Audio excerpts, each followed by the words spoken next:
शुक्लाम्बरधरं विष्णुं शशिवर्णं चतुर्भुजम् प्रसन्नवदनं ध्यायेत् सर्वविघ्नोपशान्तये। यस्य द्विरदपत्राद्याः परिषद्याः परःशतम् विघ्नं निघ्नन्ति सततं विश्वक्सेनं तमाश्रये। व्यासं वसिष्ठनप्तारं शक्तेः पौत्रमकल्मषम् पराशरात्मजं वन्दे शुकतातं तपोनिधिम्। व्यासाय विष्णुरूपाय व्यासरूपाय विष्णवे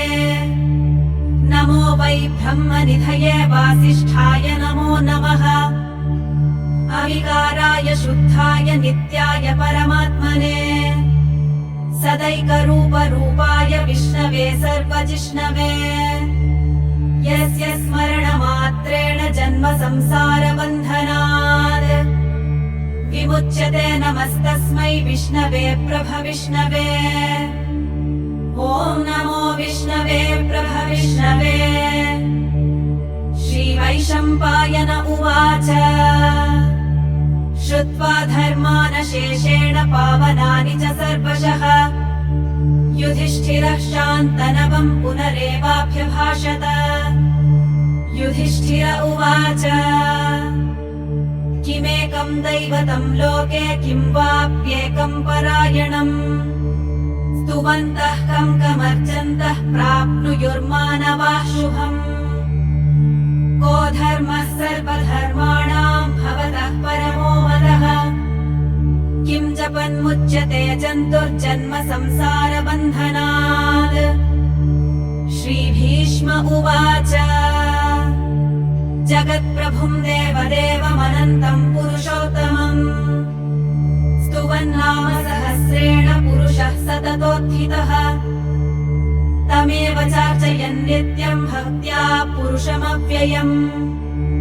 ध्यायन् स्तुवन् नमस्यंश्च यजमानस्तमेव च। अनादिनिधनं विष्णुं सर्वलोकमहेश्वरम् लोकाध्यक्षं स्तुवन् नित्यं सर्वदुःखादिगो भवेत्। ब्रह्मण्यं सर्वधर्मज्ञं लोकानां कीर्तिवर्धनम्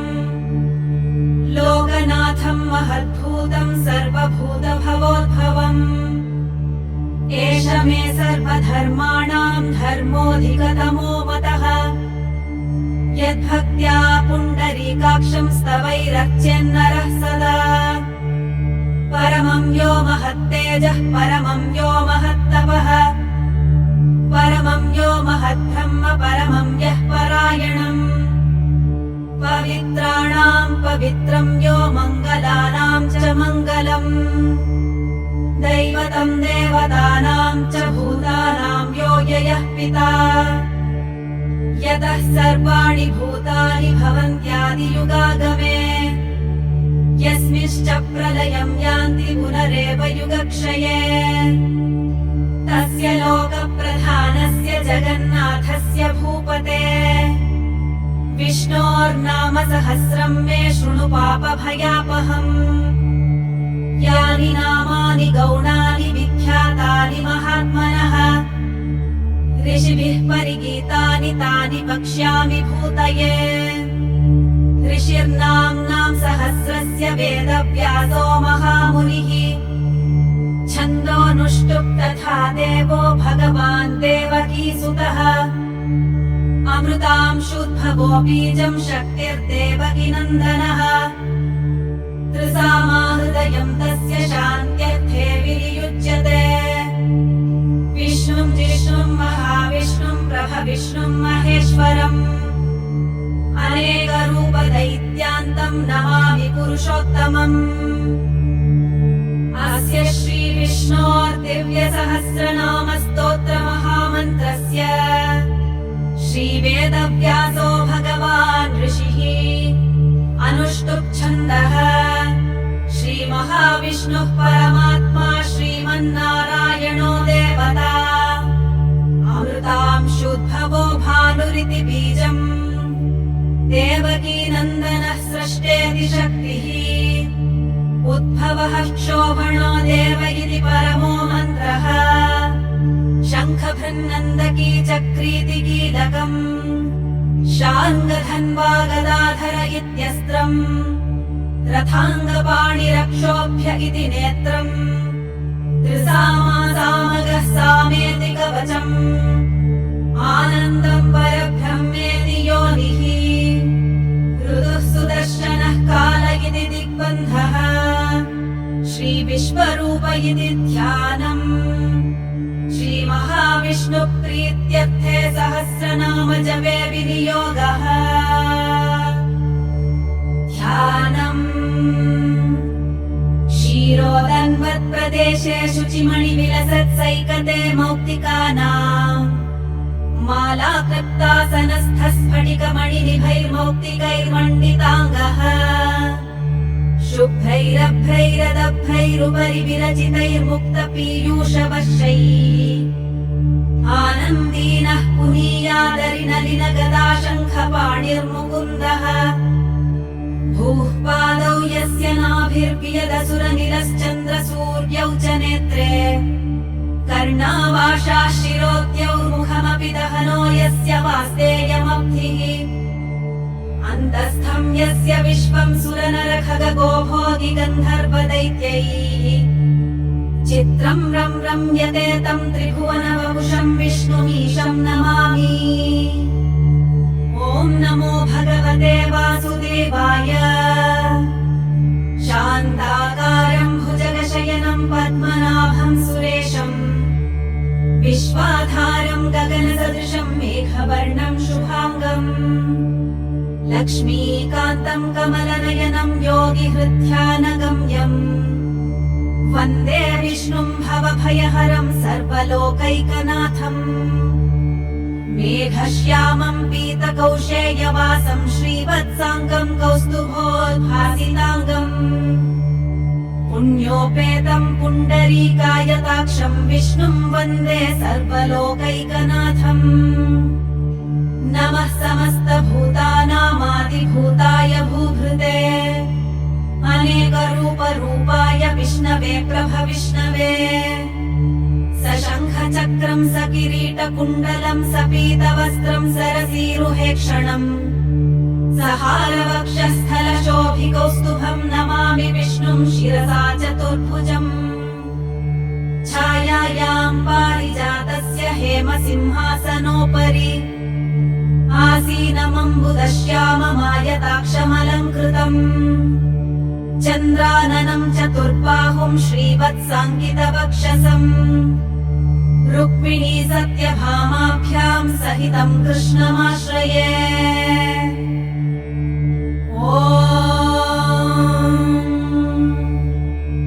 विश्वं विष्णुर्वषट्कारो भूतभव्यभवत्प्रभुः भूतकृद्भूतभृद्भावो भूतात्मा भूतभावनः भूतात्मा परमात्मा च मुक्तानां परमागतिः अव्ययः पुरुषः साक्षी क्षेत्रज्ञोऽक्षर एव च योगो योगविदां नेता प्रधानपुरुषेश्वरः नारसिंहवपुः श्रीमान् केशवः पुरुषोत्तमः सर्वः शर्वः शिवस्थाणुर्भूतादिर्निधिरव्ययः सम्भवो भावनो भर्ता प्रभवः प्रभुरीश्वरः स्वयंभूः शम्भुरादित्यः पुष्कराक्षो महास्वनः अनादिनिधनो धाता विधाता धातुरुत्तमः अप्रमेयो हृषीकेशः पद्मनाभोऽमरप्रभुः विश्वकर्मा मनुस्त्वष्टा स्थविष्ठः स्थविरो ध्रुवः अग्राह्यः शाश्वतः कृष्णो लोहिताक्षः प्रदर्दनः प्रभूतस्त्रिककुब्धाम पवित्रं मङ्गलं परम् ईशानः प्राणदः प्राणो ज्येष्ठः श्रेष्ठः प्रजापतिः हिरण्यगर्भो भूगर्भो माधवो मधुसूदनः ईश्वरो विक्रमी धन्वी मेधावी विक्रमः क्रमः अनुत्तमो दुराधश्च कृतज्ञः कृतिरात्मवान् सुरेशः शरणं शर्म विश्वरेताः प्रजाभवः अहः संवत्सरो व्यालः प्रत्ययः सर्वदर्शनः अजः सर्वेश्वरः सिद्धः सिद्धिः सर्वादिरच्युतः वृषा कपिलमेयात्मा सर्वयोगविनिःसृतः वसुर्वसुमनाः सत्यः समात्मा संवितः समः अमोघः पुण्डरीकाक्षो वृषकर्मा वृषाकृतिः रुद्रो बहुशिरा बभ्रुर्विश्वयोनिः शुचिश्रवाः अमृतश्शाश्वतस्थाणुर्परारोहो महातपाः सर्वगः सर्वविद्भानुर्विश्वक्सेनो जनार्दनः वेदो वेदविदव्यङ्गो वेदाङ्गो वेदवित्कविः लोकाध्यक्षः सुराध्यक्षो धर्माध्यक्षः कृताकृतः चतुरात्मा चतुर्व्यूहश्चतुर्दंष्ट्रश्चतुर्भुजः भ्राजिष्णुर्भोजनम् भोक्ता सहिष्णुर्जगदादिजः अनघो विजयो जेता विश्वयोनिः पुनर्वसुः उपेन्द्रो वामनः प्रांशुः अमोघः शुचिरूचितः अतीन्द्रः सङ्ग्रहः सर्गो धृतात्मा नियमो यमः वेद्यो वैद्यः सदा योगी वीरः माधवो मधुः अतीन्द्रियो महामायो महोत्साहो महाबलः महाबुद्धिर्महावीर्यो महाशक्तिर्महाद्युतिः अनिर्देश्य वपुः श्रीमानमेयात्मा महादृधृक् महेश्वासो महीभर्ता श्रीनिवासः सदाङ्गतिः अनिरुद्धः सुरानन्दो गोविन्दो गोविदम्पतिः मरीचिर्तमनोहंसः सुवर्णो भुजगोत्तमः हिरण्यनाभः सुतपाः पद्मनाभः प्रजापतिः अमृत्युः सर्वदृक्सिंहः सन्धाता सन्धिमां स्थिरः अजो दुर्मर्षणः शास्ता विश्रुतात्मा सुरारिः गुरुर्गुरुतमो धाम सत्यः सत्यपराक्रमः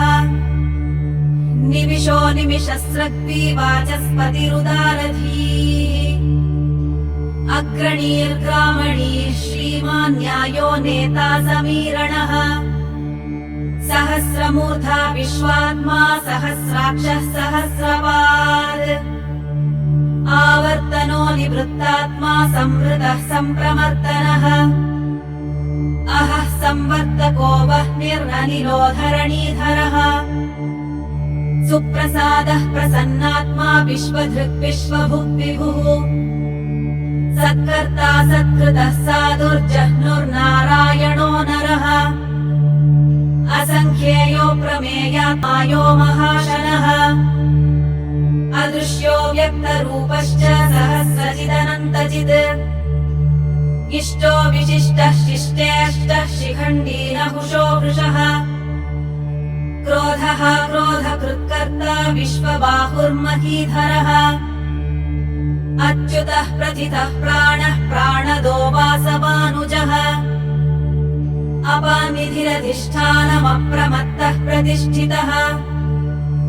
स्कन्दस्कन्दधरो धुर्यो वरदो वायुवाहनः वासुदेवो बृहद्भानुरादिदेवः पुरन्दरः अशोकस्तारणस्तारः शूरः शौरिर्जनेश्वरः अनुकूलः शतावर्तः पद्मी पद्मनिभेक्षणः पद्मनाभोरविन्दाक्षः पद्मगर्भः शरीरभृत् महर्तिर्वृद्धो वृद्धात्मा महाक्षो गरुडध्वजः अतुलः शरभो भीमः समयज्ञो हविर्हरिः सर्वलक्षणलक्षण्यो लक्ष्मीवान् समितिञ्जयः विक्षरो रोहितो मार्गो हेतुर्दामोदरः सहः महीधरो महाभागो वेगवानमिताशनः उद्भवः क्षोभणो देवः श्रीगर्भः परमेश्वरः करणं कारणं कर्ता विकर्ता गहनो गुहः व्यवसायो व्यवस्थानः संस्थानः स्थानदो ध्रुवः परर्तिः परमस्पष्टः तुष्टः पुष्टः शुभेक्षणः रामो विरामो विरतो मार्गो नेयो नयोनयः वीरः शक्तिमतां श्रेष्ठो धर्मो धर्मविदुत्तमः वैकुण्ठः पुरुषः प्राणः प्राणदः प्रणवः पृथुः हिरण्यगर्भः शत्रुघ्नो व्याप्तो वायुरथोक्षजः ऋतुः सुदर्शनः कालः परमेष्ठी परिग्रहः उग्रः संवत्सरो दक्षो विश्रामो विश्वदक्षिणः विस्तारस्थावरस्थाणुः प्रमाणम् बीजमव्ययम् अर्थोऽनर्थो महाकोशो महाभोगो महाधनः अनिर्विण्णस्थविष्ठो भूर्धर्मयूपो महामखः नक्षत्रनेमिर्नक्षत्री क्षमः क्षामः समीहनः यज्ञ इज्यो महेज्यश्च क्रतुः सत्रम् सताङ्गतिः सर्वदर्शी विमुक्तात्मा सर्वज्ञो ज्ञानमुत्तमम् सुव्रतः सुमुखः सूक्ष्मः सुघोषः सुखदः सुहृत् मनोहरोजितक्रोधो वीरबाहुर्विदारणः स्वापनः स्ववशो व्यापी नैकात्मा नैककर्मकृत् वत्सरो वत्सलो वत्सी रत्नगर्भो धनेश्वरः धर्मगुप्धर्मकृद्धर्मी सरसक्षरमक्षरम् अविज्ञाता सहस्रांशुर्विधाता कृतलक्षणः गभस्तिनेमिः सत्त्वस्थः सिंहो भूतमहेश्वरः आदिदेवो महादेवो देवेशो देवभृद्गुरुः उत्तरो गोपतिर्गोप्ता ज्ञानगम्यः पुरातनः शरीरभूतभृद्भोक्ता कवीन्द्रो भूरि दक्षिणः सोमपोऽमृतपः सोमः पुरुजित्पुरुसत्तमः विनयोजयः सत्यसन्धो दाशार्हः सात्वताम् पतिः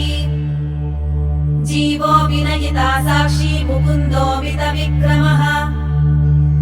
अम्भो निधिरनन्तात्मा महोदधिशयोऽन्तकः अजो महार्हः स्वाभाव्योचितामित्रः प्रमोदनः आनन्दो नन्दनो नन्दः सत्यधर्मा त्रिविक्रमः महर्षिः कपिलाचार्यः कृतज्ञो मेदिनीपतिः त्रिपदस्त्रिदशाध्यक्षो महाशृङ्गः कृतान्तकृत महावराहो गोविन्दः सुषेणः कनकाङ्गदी गुह्यो गभीरो गहनो गुप्तश्चक्रगदाधरः वेदाः स्वाङ्गोदितः कृष्णो दृढः सङ्कर्षणोच्युतः वरुणो वारुणो वृक्षः पुष्कराक्षो महामनाः भगवान् भगहानन्दी वनमाली हलायुधः आदित्यो ज्योतिरादित्यः सहिष्णुर्गतिसप्तमः सुधन्वाखण्ड परशुर्दारुणो द्रविणप्रदः दिविस्पृक्सर्पदृग्व्यासो वाचस्पतिरयो निजः त्रिसामासामगः सामनिर्वाणम् भेषजम् भिषग् सन्न्यासकृच्छमः शान्तो निष्ठा शान्तिः परायणम्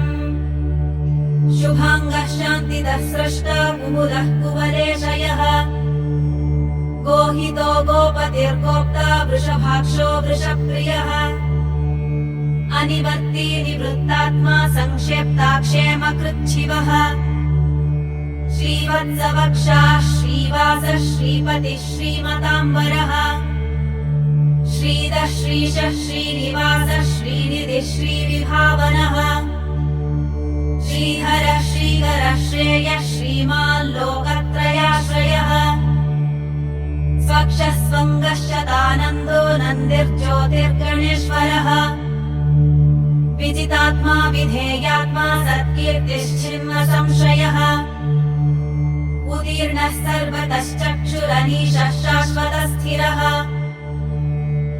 भूषयो भूषणो भूतिर्विशोकः शोकनाशनः अर्चिष्मानर्चितः कुम्भो विशुद्धात्मा विशोधनः अनिरुद्धो प्रतिरथः प्रद्युम्नोमितविक्रमः कालनेमिनिहा वीरः शौरिः शूरजनेश्वरः त्रिलोकात्मा त्रिलोकेशः केशवः केशिहा हरिः कामदेवः कामपालः कामी कान्तः कृतागमः अनिर्देश्य वपुर्विष्णुः वीरोऽनन्तो धनञ्जयः ब्रह्मण्यो ब्रह्मकृद्ब्रह्मा ब्रह्म ब्रह्म विवर्धनः ब्रह्मविद्ब्राह्मणो ब्रह्मी ब्रह्मज्ञो ब्राह्मणप्रियः महाक्रमो महाकर्मा महातेजा महोरगः महाक्रतुर्महायज्वा महायज्ञो महाहविः स्तव्यस्तव प्रियस्तोत्रम् स्तुतिस्तोतारणप्रियः पूर्णः पूरयिता पुण्यः पुण्यकीर्तिरनामयः मनोजवस्तीर्थकरो वसुरेता वसुप्रदः वसुप्रदो वासुदेवो वसुर्वसुमनाहविः सद्गतिः सत्कृतिः सत्ता सद्भूतिः सत्परायणः शूरसेनो यदुश्रेष्ठः सन्निवासः सुयामुनः भूतावासो वासुदेवः सर्वासुनिलयो नलः दर्पः दर्पदो दृप्तो दुर्धरोधापराजितः विश्वमूर्तिर्महामूर्तिः दीप्तमूर्तिरमूर्तिमान्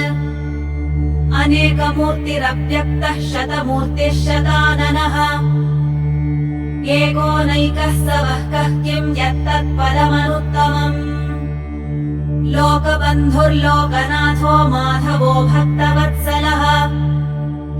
सुवर्णवर्णो हेमाङ्गो वराङ्गश्चन्दनाङ्गदी वीरः विषमः शून्यो हृदाशीरचलश्चलः अमानीमानदो मान्यो लोकस्वामी त्रिलोकधृग सुमेधा मेधजो धन्यः सत्यमेधाधराधरः तेजो वृषोद्युतिधरः सर्वशस्त्रभृताम्बरः प्रग्रहो निग्रहो व्यग्रो नैकशृङ्गो गदाग्रजः चतुर्मूर्तिः चतुर्बाहुः चतुर्व्यूहः चतुर्गतिः चतुरात्मा चतुर्भावः चतुर्वेदविदेकपाद समावर्तो निवृत्तात्मा दुर्जयो दुरतिक्रमः दुर्लभो दुर्गमो दुर्गो दुरावासो दुरारिः शुभाङ्गो लोकसारङ्गः सुतन्तुस्तन्तुवर्धनः इन्द्रकर्मा महाकर्मा कृतकर्मा कृतागमः उद्भवः सुन्दरः सुन्दो रत्ननाभः सुलोचनः अर्को वाजसनः शृङ्गी जयन्तः सर्वविजयी सुवर्णबिन्दुरक्षोभ्यः सर्वभागीश्वरेश्वरः महाहृदो महागर्तो महाभूतो महानिधिः कुमुदः कुन्दरः कुन्दः पर्जन्यः पावनोऽनिलः अमृताशोऽमृतवपुः सर्वज्ञः सर्वतोमुखः सुलभः सुव्रतः सिद्धः शत्रुजिच्छत्रुतापनः न्यग्रोधोदुम्बरोऽश्वत्थः चाणूरान्ध्रनिषूदनः सहस्राज्यः सप्तजिह्वः सप्तैधाः सप्तवाहनः अमूर्तिरनघो चिन्त्यो भयकृद्भयनाशनः अणुर्बृहत्कृशः स्थूलो गुणभृन्निर्गुणो महान् अधृतः स्वधृतः स्वास्यः प्राग्वंशो वंशवर्धनः हारभृत्कथितो योगी योगीशः सर्वकामदः आश्रमः श्रमणः क्षामः सुपर्णो वायुवाहनः धनुर्धरो धनुर्वेदो दण्डो दमयितादमः अपराजितः सर्वसहो नियन्ता नियमो यमः सत्त्ववान् सात्विकः सत्यः सत्यधर्मपरायणः अभिप्रायः प्रियार्होः प्रियकृत्प्रीतिवर्धनः विहाय स गतिर्ज्योतिः सुरुचिर्हुतभुग्विभुः रविर्विरोचनः सूर्यः सवितारविलोचनः अनन्तो हुतभुग्भोक्ता सुहदो नैकजोग्रजः अनिर्पिण्डः सदामश्रीलोकाधिष्ठानमद्भुतः सनातनतमः कपिलः कपिलव्ययः स्वस्तिदः स्वस्तिकृत् स्वस्तिः स्वस्तिभुक् स्वस्ति दक्षिणः अरौद्रः कुण्डली चक्री विक्रम्योजितशासनः शब्दातिगः शब्दसः शिशिरः शर्वरीकरः अक्रूरः पेशलो दक्षो दक्षिणः क्षमिणाम्बरः विद्वत्तमो वीतभयः पुण्यश्रवणकीर्तनः उत्तारणो दुष्कृतिः पुण्यो दुःस्वप्ननाशनः वीरः रक्षणः सन्तो जीवनः पर्यवस्थितः अनन्तरूपोऽनन्तश्रीर्जितमन्युः भयापहः चतुरश्रो गभीरात्मा विदिशो व्यादिशो दिशः अनाधिर्भूर्भुवो लक्ष्मीः सुवीरो रुचिराङ्गदः जननो जनजन्माधिर्भीमो भीमपराक्रमः आधारनिलयो धाता पुष्पहासः प्रजागरः ऊर्ध्वगः सत्पथाचारः प्राणदः प्रणवः पणः प्रमाणं प्राणनिलयः प्राणभृत् प्राणजीवनः तत्त्वं तत्त्वविदेकात्मा जन्म मृत्युजरादिगः भूर्भुवः स्वस्तरुस्सारः सविता प्रपितामहः यज्ञो यज्ञपतिर्यज्वा यज्ञाङ्गो यज्ञवाहनः यज्ञभृत्यज्ञकृत्यग्नि यज्ञभुग्यज्ञसाधनः यज्ञान्तकृत्यज्ञगुह्यमन्नमन्नाद एव च आत्मयोनिः स्वयं जातो वैखानः सामगायनः देवकीनन्दनः स्रष्टा क्षितीशः पापनाशनः शङ्खभृन्नन्दकी चक्रीशार्ङ्गधन्वा गदाधरः रथाङ्गपाणिरक्षोभ्यः सर्वप्रहरणायुधः श्रीसर्वप्रहरणायुधः ॐ नम इति वनमाली गदीशार्ङ्गी शङ्खी चक्री च नन्दकी श्रीमान्नारायणो विष्णुर्वासुदेवोऽभिरक्षतु वनमाली गदीशार्ङ्गी शङ्खी चक्री च नन्दकी श्रीमान्नारायणो विष्णुर्वासुदेवोऽभिरक्षतु वनमाली गदीशार्ङ्गी शङ्खी चक्री च नन्दकी